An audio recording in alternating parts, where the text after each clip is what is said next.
Welcome, dear students.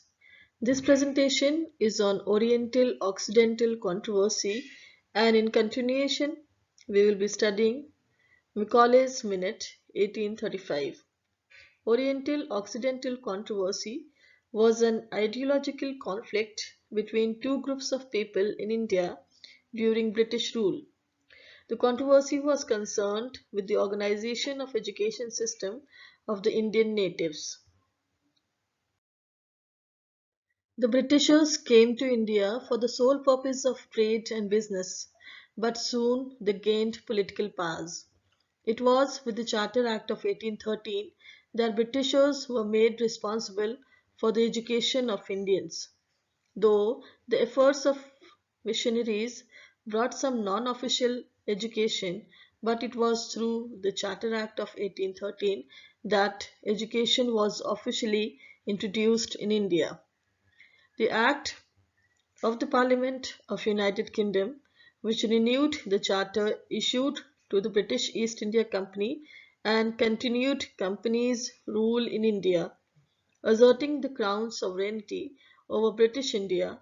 Section 43 of the Act provided for a sum not less than 1 lakh rupees in each shall be set apart and applied to the revival and improvement of literature and encouragement of the learned natives of India for the introduction and promotion of knowledge of sciences among the inhabitants of the British territories of India.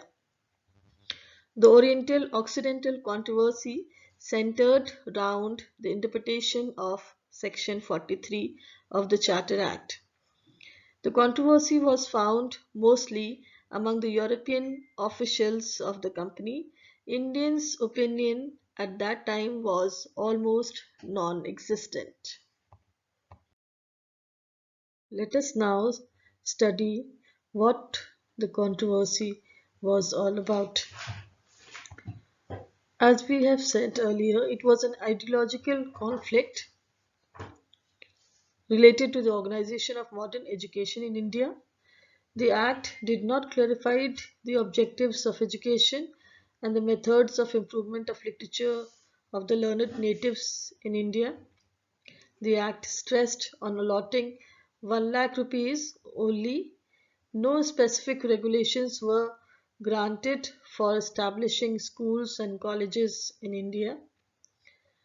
The controversy was mainly related to the following points, that is, whether to educate the elites in higher education or to provide learning to the masses in elementary education, whether to preserve and promote Oriental learning or to introduce and encourage Western knowledge, culture, and science.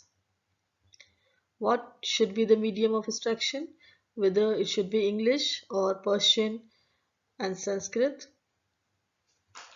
and whether the state should take direct responsibility of education or allow the indigenous system of the country to look after the education. Let us now have a look on Oriental and Occidental supporters. The chief Orientalists were Sir Warren Hastings, the person behind Calcutta Madrasa, Jonathan Duncan, who was responsible for Sanskrit College of Banaras, Lord Minto, H. Wilson, H.P. Prinsep. Occidentalist group was less organized, but later it was supported by Lord T.V. Macaulay, Lord William Bentinck, and Lord Auckland.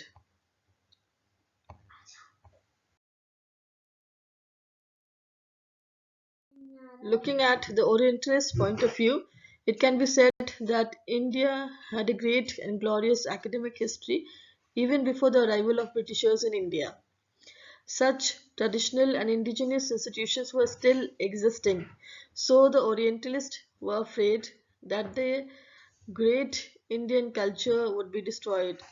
So they advocated Arabic, Sanskrit, and Urdu as a medium of instruction. They wanted that Eastern literature, that is, literary pieces written in Arabic, Persian, and Sanskrit, should be taught in educational institutions. And for the encouragement of learned men, support should be given to scholars studying in Oriental colleges, and they wanted to teach the culture of the land for which they had great love and regard.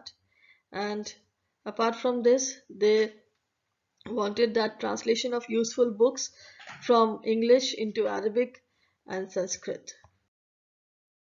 Apart from this, the Orientalists put their arguments in the following words: that English, being a foreign language, would not be easily mastered by the people of India, and imposition of the English language upon the people would provoke their resentment, and encouragement to English language will result in extinction of Indian culture and civilization, and that the great Indian culture and literature would be brutally destroyed by the Britishers.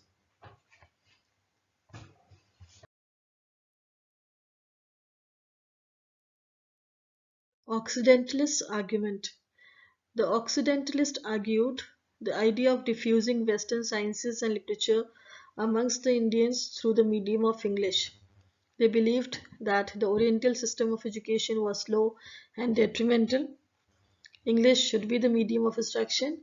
English education can bring progressive changes in India, and teaching of European sciences and literature in educational institutions was promoted by them, and they wanted to utilize the entire educational grant for the purpose of diffusing Western education. So, under such circumstances, the controversy was referred to the government by the General Committee of Public Instruction. Lord Macaulay came to India as the law member of the company. On his arrival, Lord Bentinck made him the chief of the Public Instruction Committee. His advice was sought regarding Section 43 of the Charter Act of 1813, as well as the expenditure of 1 lakh rupees. On 2nd February 1835, he presented his historical Macaulay's Minute. Main features of his minutes are given as under.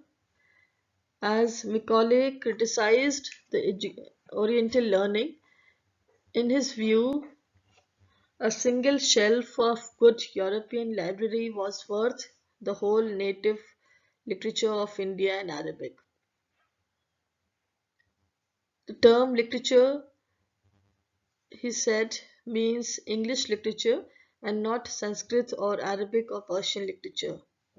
Indian scholars, he meant one who is familiar with the poetry of Milton, metaphysics of Locke, and physics of Newton. Acceptance of English as a medium of instructions at all levels of education, teaching of European literature in educational institutions. He recommended for stopping the grant and aid system for the indigenous educational institutions in India, and support for the publication of books in Sanskrit and Arabic should be withdrawn. So here these are the main features of Macaulay's Minute mentioned. Macaulay's arguments in favor of English. Macaulay was of the opinion that Indians' mind may expand under the English language system, and through the English language the company may educate the people into a capacity of a better government. So he advocated English language. He believed that English is the key to modern education and current knowledge.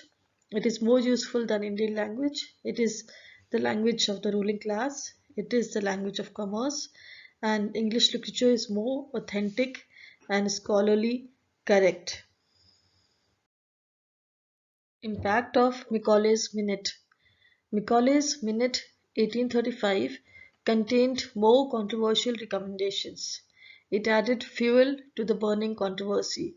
It totally neglected the indigenous system of education. But the Minute was accepted by Lord Bentinck, the Governor General of India, and passed the resolution to accept the English language as a medium of instruction for the Indian education system. The controversy, which began with the Charter Act of 1813, ended in 1839 with Lord Auckland's Minute.